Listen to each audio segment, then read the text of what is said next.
Good morning, sellers, sessions, good evening, good afternoon, wherever you are in the world.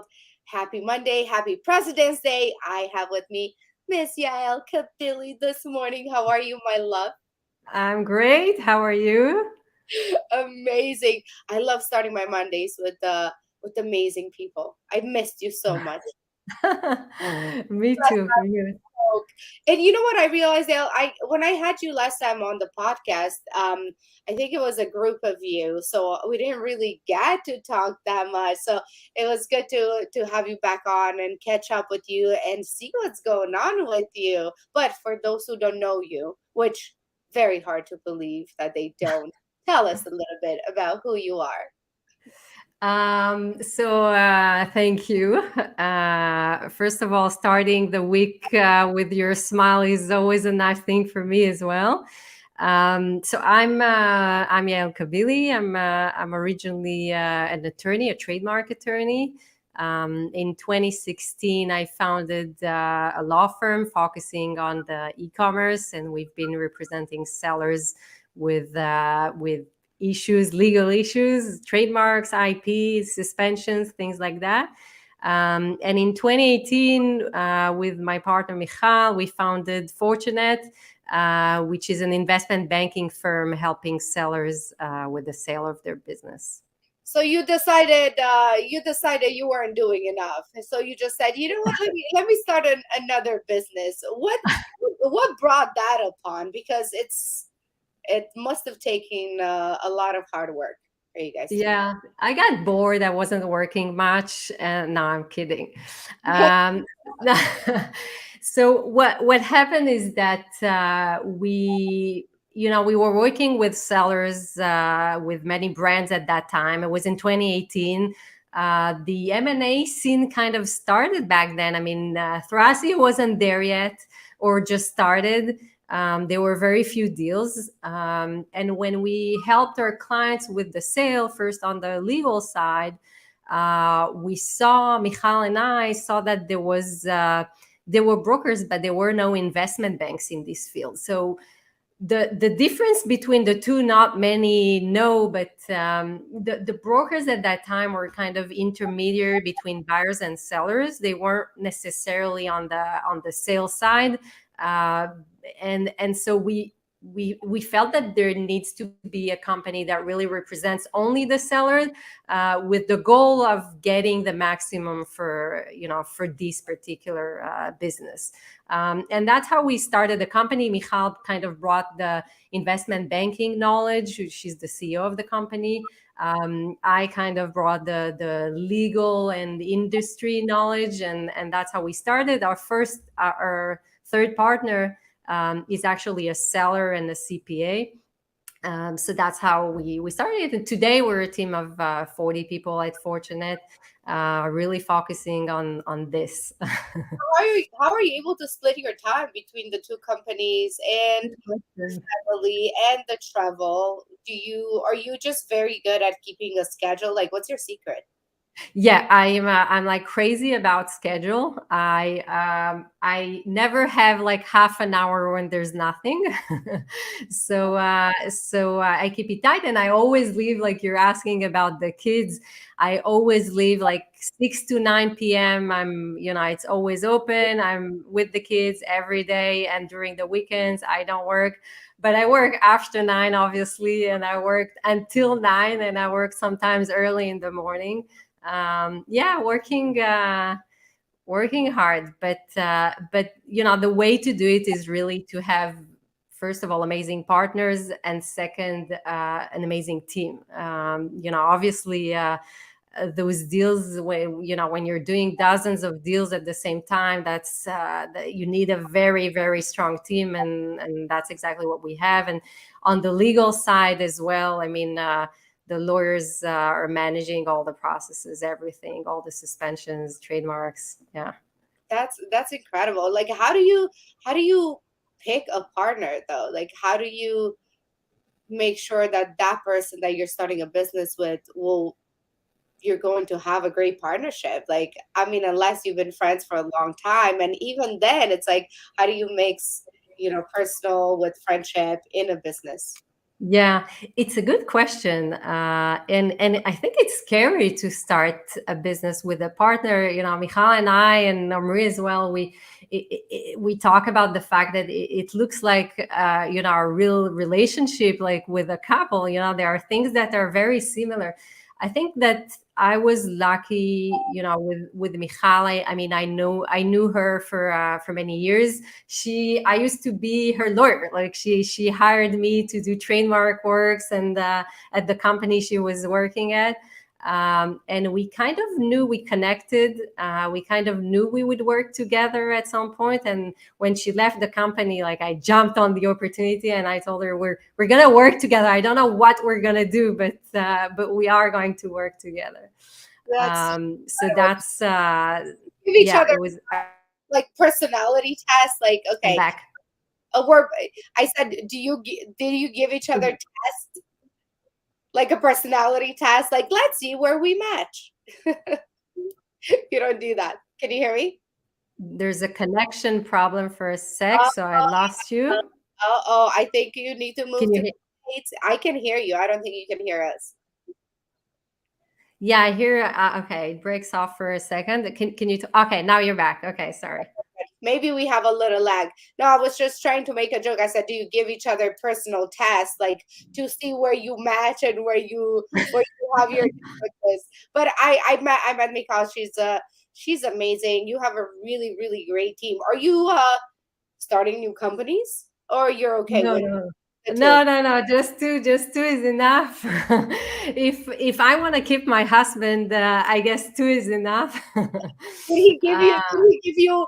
Uh, did he just say, "Hey, we're stopping at two. We can have you take"? no, I mean, we're actually when you're working hard like that, and especially in this space, it's a 24 hours work, right? I mean, everybody's like around the clock. You need to reply very fast, and it's obviously it's part of your daily life. And if your partner isn't supportive of this activity, you can't do it. So on his side, he's been always kind of my partner as well in the business. Everything I do, he knows, like every problem is part of it, and I'm also on his venture capital. So to answer your question, is kind of thinking on it, at this is looking at it as what's best for me. Is it, if I still if I struggle having family times, if I don't have any time for myself, if I add another company, that would just be worse. So he's always reminding me, like, put limits, like set limits, and otherwise you just end up working all the time. You need limits. And I think he's good at helping with me with setting the limits for my own from my own good, I guess. That's How nice. is it on your side? I mean, do you find yourself working all the time? But it's an interesting question because I feel like I find myself working all the time with no time off, but at the same time, it feels like I barely work. So I don't know. It's like it's like When you today. do what you love, right? Today everybody's off in the States, it's President's Days. But Yeah, as you know, as an entrepreneur, you're never really off. And I feel like, when you really enjoy what you do, which we both do, and a lot of people in our space, it never really feels like work. It's like right. life and work kind of mixes together, which is why I asked you about your partner, because I think that's so beautiful to be able to connect with somebody that's not only a friend, but you're able also to trust them, financially and with really big decisions. And just like you said, Fortunate now has 40 employees. It's not a small business idea anymore where you're just like bouncing around ideas. Like, you made it real, at least if not for you guys, but for those 40 people who work for you and trust you to make the right decisions to be able to sustain this amazing business. So I Yeah. think that's really incredible. And that's why I'm always, I mean, not only that you're a woman, which I love, but but we connect on so many other things, and it's just impressing because I knew even before you started Fortunate how busy you were, and for you to be able to take on a whole nother venture that, yeah, I mean, you may tie in legal and all the other things, but this is a completely separate business, and it just blows my mind that you're able to still be sane. I see no new wrinkles on your face. That means you're doing just fine. You're not stressed, so that means you're really self-regulating, and it's just beautiful to see. I'm just so impressed every time I talk to you. I'm like, oh my god, are you starting a new business? Because I know you always have great ideas. So I just wanted to get into the mind of Yael. But you know what? Speaking on this, because we were talking about before this, we didn't really prepare necessarily a subject for today, but I did wanted to have Yael on because you are just so inspiring and admirable, and just with everything that you do. So let's just talk more about the entrepreneur part of you, and what did you enjoy most about starting at least your new company, like, because you had your first one and then you decided to go into the whole new venture. Like, what were the highlights of just starting a new business? Yeah. You're breaking off, but now I see you. Can you hear me well? Okay. But I heard everything. Yeah, I mean, I guess it started with the law firm. For me, I mean, I never planned on starting something on my own. I was like part of a large law firm, and I always saw myself like I probably become partner at this law firm. And then I don't know, I moved to the States. When I came back, like started working with Amazon sellers, and the law firm I was at, they didn't understand what this means and what are all these Amazon sellers suddenly working with me, like tons of small clients. And it was very hard to scale. That was part of the reason I started my own business, is because they didn't understand it, and I wanted to add another lawyer, and and enlarge it, and they couldn't understand it. They said, like, first get to the big numbers and then we'll think about adding other lawyers. So I quit, and I started my own law firm, and it made things so much easier. Like, you take a risk, it's your risk. I mean, there's nobody else. It's your problem if it fails. So you just you go for it. And I think I was also lucky to start at the right time, right? I mean, 2016 was a time where there were no lawyers in that field actually still together. We're probably five, but that's the reality. It's a kind of blue ocean still on the legal side. So I think that it was more about, what's the next step? What's the next step? And do I take it now? I always took the next step before it made sense financially. Like, we got, you start having a profit, you start earning, and then you have two options. Either you stay at that stage and maybe work on the profit, or you just scale. And that's the same thing sellers are facing as well. Sometimes, to grow, they have to invest more in advertising. They have to invest in launching, which costs money. And so I always made decisions to push it and hire someone else and open another department and try another activity, even if I wasn't sure it will make sense before it was I guess the right time on that for legal, for law firms, for regular law firms. They would never do it. So What made you get into Amazon? I mean, was this like your background, or how did you decide to niche down? Like, you just looked at it and you're like, okay, this is interesting, or how'd you get to that? So honestly, it started with one seller, and he had an issue with a trademark. He told me, "I know you're a trademark attorney. You're licensed in New York. I have a problem with an attorney in New York. You have to help me." So I helped him, and then it was like, I have a group of like 1,000 sellers. It was back in 2016. Do you mind if I write about what happened? And then he did. And then 20 sellers came to me and said, listen, I need something, like, I know you're an Amazon lawyer.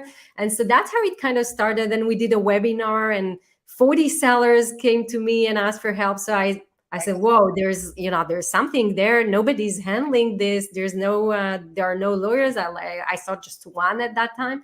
And so I stopped everything and I started reading. I saw like videos on how to sell on Amazon, and I opened my own account and started selling just a little bit to play with it. And I started, dealing with suspensions, and that's how I got to that. Like, since there was really a need for that, and there was no one else. Every time there was a problem, I was tagged on the group. Like, I have a suspension. Speak with Yael. And later on, it became the team and the firm. But that's how it kind of starts, with That is beautiful. That is beautiful that you really wanted to help, and that's so important because everybody's looking for a place to get help. I mean, not only on legal things, but everybody that has a service. I mean, you look at all the PPC service companies out there, and it's like I don't think people realize that there's a need really for a lot of this. I mean, there's a lot more sellers that are obviously our service providers. So being able to be there at the right time, I think that's really incredible. And for you to pretty much quit everything else and just say, I'm going to focus on an Amazon niche. That's definitely blue ocean. And that's usually how I think with like every company that I start or the service. I'm always like, where is there need for me really and for my skills, and for you to be able to recognize that so early, I think that's genius. Yeah, it's like your latest service as well. That's something new that you saw that others are doing, and there's a need, and that's how you got into it, right?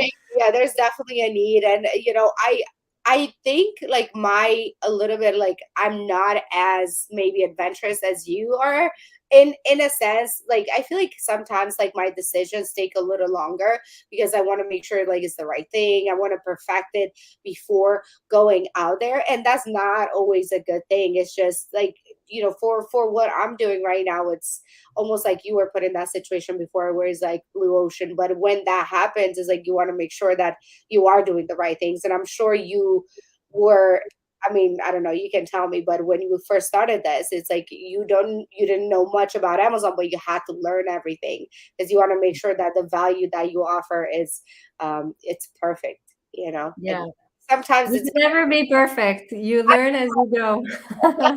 but you get perfect on the way. That is completely true. It's just so admirable, like what you did, and how you grew, and you're still helping people till today.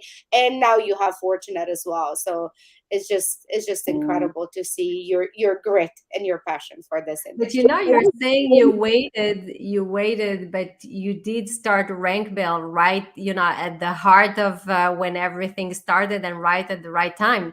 Yeah. So I don't know. I didn't know it then. I didn't know it.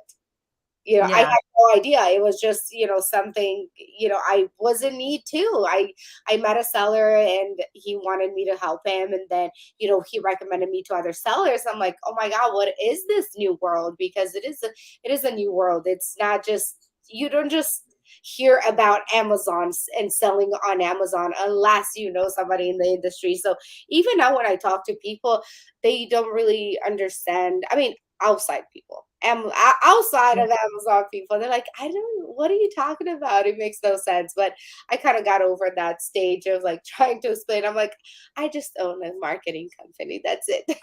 Yeah. It's easier. But it's so beautiful and I love it. And I love where this is going. And I'm also very passionate about NFTs, which is something that I do on the side, and it just really occupies now my whole time. But it just, I get so excited when I see this new, everything new coming up, Yeah. like technology. I'm really, really interested in that. Do you guys get a lot of requests like on the crypto side, or Yes, actually, it's funny you mentioned that. We're actually learning that, just like what you were saying, that you want to learn before you provide the services. Where I come, like, my two brothers are in the crypto industry since 2012. So like they were one of the first in this industry, and they built like two companies in this area. So I kind of live that through my family. But NFT is actually several, IP issues, because a lot of it's kind of similar to how we started with Amazon. We got into Amazon through IP, through sellers who infringed a trademark or a seller who infringed a patent, and then we explain how not to infringe a patent, how you have to check before you choose a name, etc., etc. And same thing now with NFT. People are making art that is based on other people's IP, and you can't just use anything you want and the brand you want. You can't just use Chanel on your art. So that and the platforms don't know what to do with that when there's an infringement and how to handle it. So it's kind of like where we were on e-commerce like 10 years ago or 7 years ago. So So I you're think getting a lot of requests for you checking into this for yes. NFT. Are you Yeah, getting? yes. So we are now working on several projects, and I guess it's the topic of our next live together.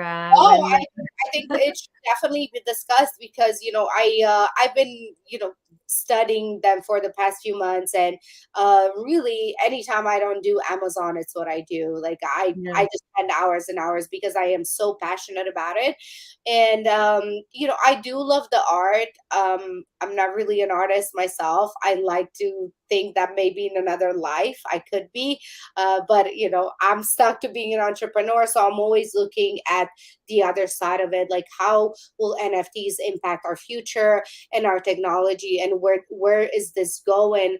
And I know a lot of people and friends of mine that actually have made substantial income by flipping NFTs, but it's like flipping anything, flipping art and yeah, flipping cars, kind of the same thing. Is just you just have to know what you're doing, and it hasn't really, that part of it is not really a passion of mine. But what I love learning about is like all these NFTs that have different abilities and earn to play capabilities, where you have to buy an amount of NFTs and then you can put them into like a game and then start playing and actually make money. And there are a lot of poor countries out there that do not have the abilities that we have in US to just get hired at a super special firm and start making yeah, money. So what they started doing is they discovered the NFTs, and now they're actually making enough income for their families. So things like that really, really impress me. And it's hard having conversations with people, just like with Amazon, to your friends that they don't know Amazon, starting yeah, speaking about NFTs, and they're like, I have no idea what you're talking about. This is crazy. Might as well drop it. So I'm always looking for different people that I can have these conversations with. And so far, it has been very rare because it's still so new. But when I do meet somebody that's into NFTs, I'm like, oh my God. Uh, yeah. I just met somebody this weekend actually. He owns a jewelry store, like an actual physical jewelry store, and he was telling me how he was the first one to have a jewelry store in a metaverse. And I'm like, holy cow, like this is the stuff that interests me. It's like, well, how do you do that? What's the purpose of that? Like, what is the long term goal here? So I just, I didn't mean to I divert. have too many people dealing with that around me, so I'll just connect them to you, and you can talk about it. Hold it. I'm just so passionate about it. I'm still trying to figure out like where are some things that I can get Right. involved in that on the side where I can actually help help these people. So NFTs are super interesting to me, super interesting. And I don't know if you saw like Beeple sold one for 69 million. Like Yeah, these are eye-catching things. Yeah. yeah, There's something happening, and that's why a lot of people just kind of disregard things like, oh, it's just a fad. But if yeah, you really take the time to study and really dive deep into some of the current trends, I mean, remember when we had the spinners that everybody was making yeah. a lot of money? It's kind of like that. I'm not saying that NFTs are going to go away like spinners did, but Right. it's it's crazy, like we have this new opportunity. So but I'm But glad it's to like hear that. crypto and crypto in general. I mean, it's been in our world for so many years, and many people have been able to just ignore it and know nothing about it. And there are people who became extremely rich thanks to this world. And I think there are a lot of similarities between Amazon and this, and you'll see tons of sellers interesting in the metaverse and NFTs. I see them all the time, especially those that who sold their business are now we're seeing some getting into this space. So super interesting. Maybe you should form a group of like. Crypto for Amazon sellers. I thought about it. It's just again, like before I start anything, I want to make sure that I can give a lot. I want to give a lot of information, and I spent so many hours already studying about it but because they're still so new, there's so much more to uncover, and maybe that's Right. that's something that we can talk about maybe when I see it prosper. But if not, I would love to have a call with you because as I get more into this, I would love to have your legal perspective on the side. I think that would be beautiful. So I'm glad you really started with this because I think this is where the future is. Yeah. What do you think? Just by seeing all these people coming to you, do you feel like there's something there? Yeah, I mean, I've been feeling that for years. I mean, that's just an extension of it, and like this past year has been even more exciting in this space. It feels like where we were like 7 years ago on Amazon, like kind of the same.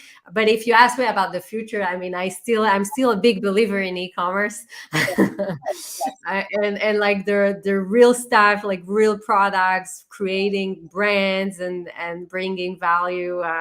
That's still our number one priority.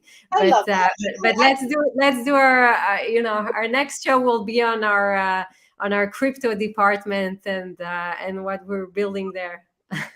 Anytime you want. I love that. And that's the thing with entrepreneurs, we're always looking like how can we improve not only our business, but those around us, and how can we be a part of this new world, growing new world. And I think that's what excites me so much. It's like it's not about having just like one business and being stuck in that, but it's like how can I improve the lives of those around me, and is there something that I could learn more? Like it excites me, especially this, because and I'm so happy that we're alive to see this change. Just like we were alive and the internet and Internet Explorer and then MySpace and like all these things. I love that we're able to see this in our lifetime, and who knows, maybe in 10, 20 years we're going to be able to teleport. It's one of my fantasies. It's one of my dreams. I want to teleport to like Will be easier to take a coffee together, right? I mean, I'm coming. I love that. Like how easy would we be able to just meet like this? So who Right. knows? I'm hoping Elon Musk is going to come up with something. I don't know. I have faith in him. I have faith in him. So yeah, but how do you because I know beside the two businesses, are you like a big investor? Like what do you do with all the money that you make, Al? Um, I'm not a big investor. I, invest our money in the company in the growth all the time. So we do have, sometimes opportunities. You look at a business as someone who sells businesses. You're looking at the business like, wow, this is an amazing opportunity. Well, I mean, let's buy it. But really focus. If you want to help a seller and get the maximum for the seller, you need to be very, very focused. You can't as you can't buy and sell at the same time. That doesn't work. When you buy, you want to buy for the I guess the lowest amount, or a lowest amount that is still a good win for the seller, of course, but not necessarily the highest amount. And the seller wants to get the maximum for his business. So we focus. We're very focused and invest everything in the business for now. So How do you make sure to how do you get the best price for a seller? Like what are some techniques you do that's different than, let's say, everyone else than an yeah. thing? So it's a good question, and I think that it starts with two things. One, a good team, but mainly a process. If you present the first step is the numbers, and you can show a certain profit and you can show another profit, and there are a lot of questions. What is the profit? In this space, we're talking about not the net profit but the SDE. There's a lot of add backs that you could include in your P&L, so that the at the end the profit will be higher. Of course, you have to do it in a moderate way and logical way for a buyer, because if you add too many things to too many items to your profit, then it doesn't make sense anymore for any buyer. So you have to do that in a smart, we call it a smart P&L. And then you have to present the business in the best way you can, with a strong presentation that tells the story of the business and what a buyer could do with it, not just a link to an account or a one pager on the business, but really a strong presentation. And you guys help them prepare that? Yeah, we don't help, we prepare it. You got it. And the third step, I think, is the most important, and that's a kind of auction. So when you go to one buyer or two buyers, or you negotiate with three because you receive three emails from different buyers, you get to a certain price, you can negotiate between that. But when you turn to 100 or 200, or it doesn't matter, depending on the business, it's completely different. I mean, you get many offers, and imagine yourself like in a real auction. When there's one or two, bidding between themselves, it can go to a certain point. When there's 100, it's completely different. So managing such a process is just impossible for someone to do alone. You need an entire team to do it. I couldn't do it alone. So if you present like the numbers with the highest possible profit, and you have a strong that you can support and you believe it, and you have a strong presentation, and you tap the entire market, not just one, you couldn't get more for this business. You couldn't get more. And then you need a strong team to actually close the deals. I mean, the numbers in the industry right now, it's been published, like only a third of the LOIs, like only a third of the businesses that are that go to market are actually sold. So it means that about 70% are not sold. And and the reason, there are many reasons, but if you don't prepare for the process, there are many surprises along the way. So you can sign an LOI, but then the buyer finds out that your profit isn't the profit that you showed, because you're playing with the tariffs or something, or it turns out that you don't have a trademark in the relevant category or in the relevant country. This kills the deal. So you need to be prepared for everything, so that you have the highest possible chance to actually close your the deal. Many people think that the LOI is the end of the road. It's kind of just the beginning of the road for us. There's a lot of things to do after, and defending your deal, and leaving the same valuation, and fighting for the valuation that you already got. So it's So when sellers come to you, you go through a checklist, and you make sure that all these things are in order first before you even start the work.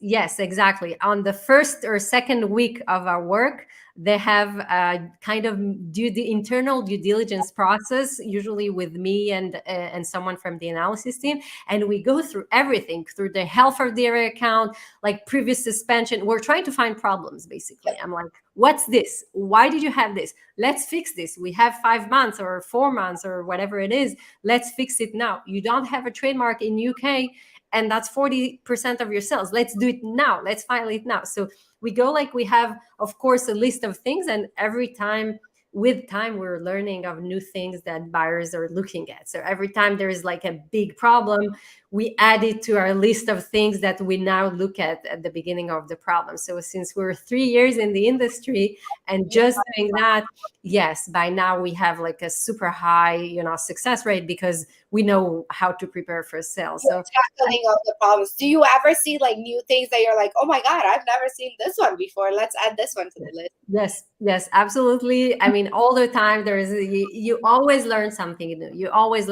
new.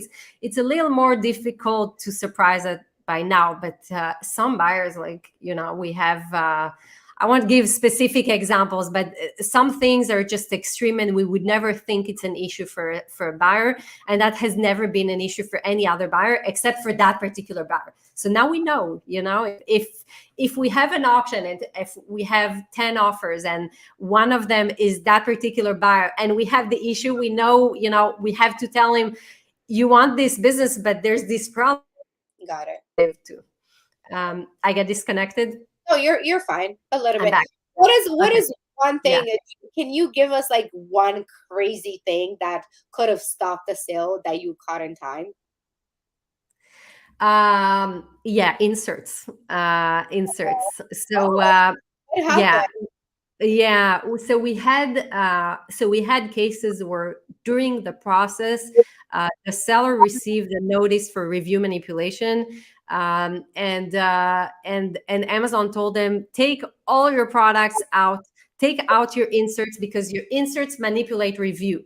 And so we looked at the insert. The insert goes to their website. It gives you a free product, right? So you scan the code, you get a free product, and then it asks you like, do you like the products or not? And then if you like the product, they ask you to give a review, right? So we know that Amazon doesn't like that. And what we did is we cut the flow there. So the insert was fine. It didn't ask for every review, nothing. And then it goes to they get a free product, you get their email, and then nothing happens. Like they don't ask for any review, nothing. And so we cut it there. We went to Amazon. We asked them, we told them that the insert is okay.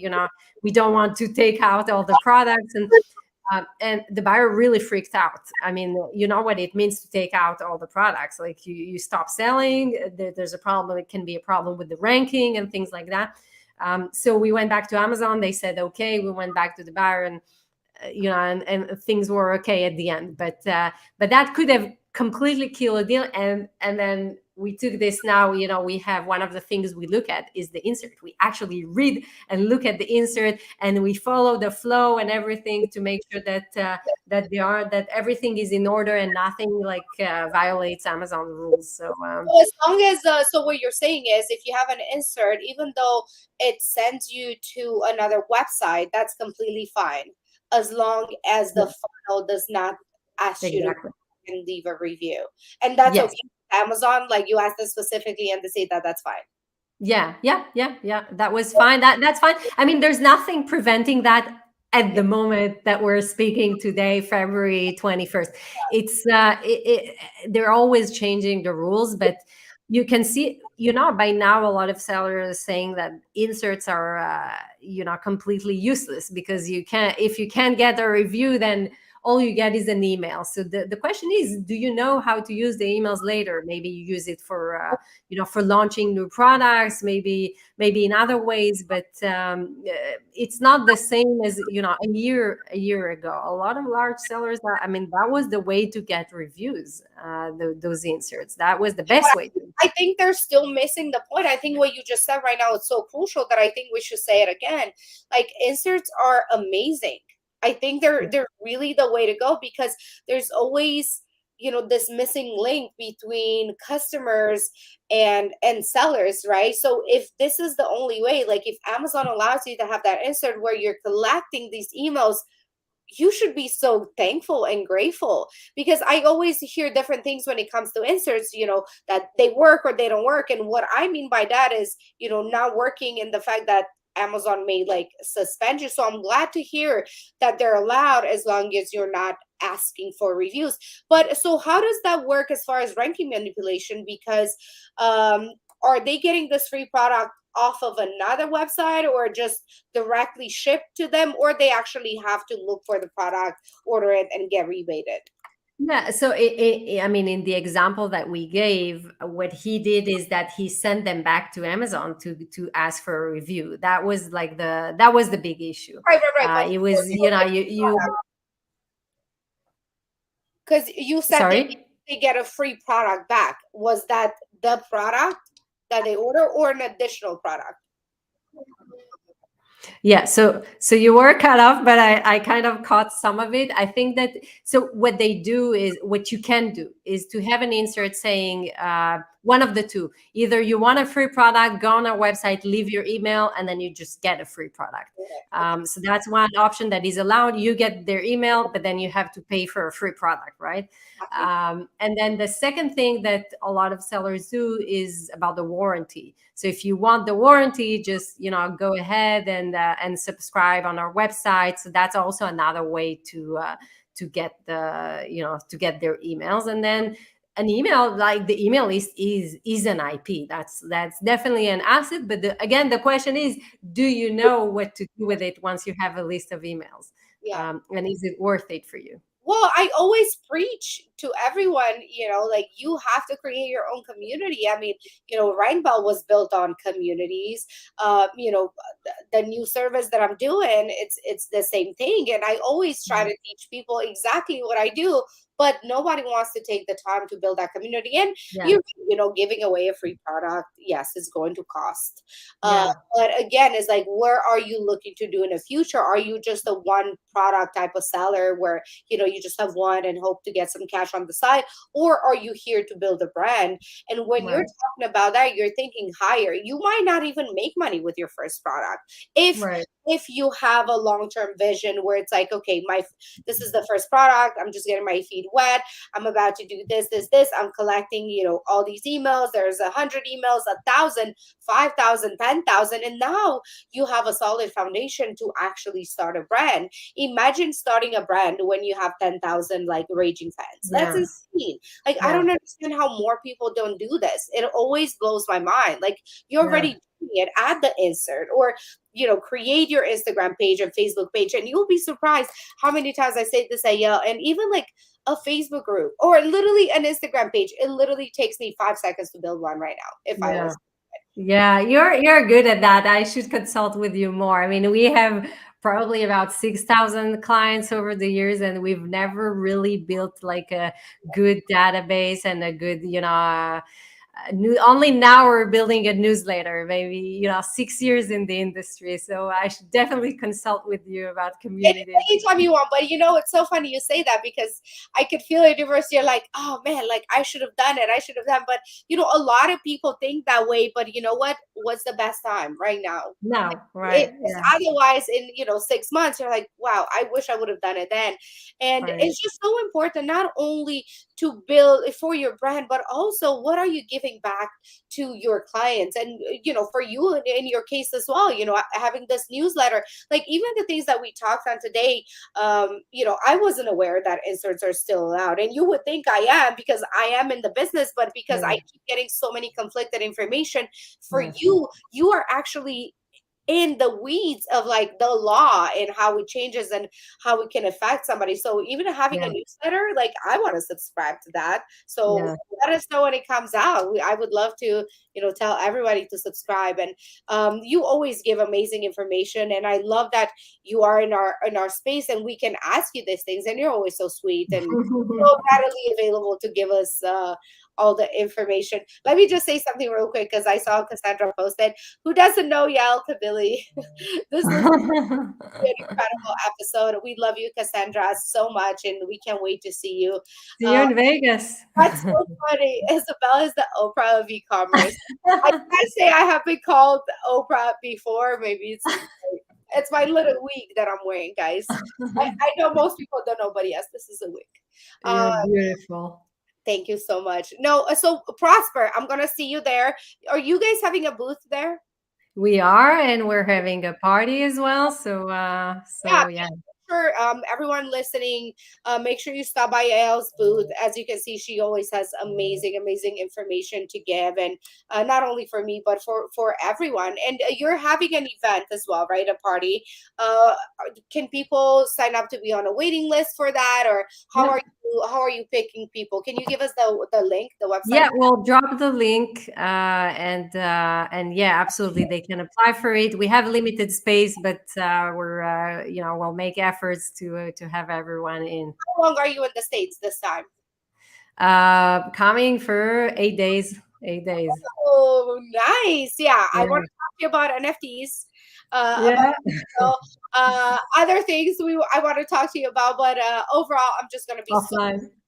so happy to see you, Yael, because I know you. This is, for those that don't know you that well, you live in Israel, so you're really putting in an effort to come and be with us and be with the sellers and comforting them, I guess, in this crazy times that we are with Amazon, right? Yeah, I mean, I come to the States all the before COVID, I was traveling all the time.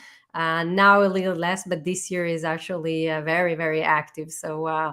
I'll be So in Vegas, I'll be in New York, I'll be in New York again, and then and London before. And so feel free to reach out if you want to have coffee. Yeah, I'm so excited. So you're coming at Branded by Women yeah.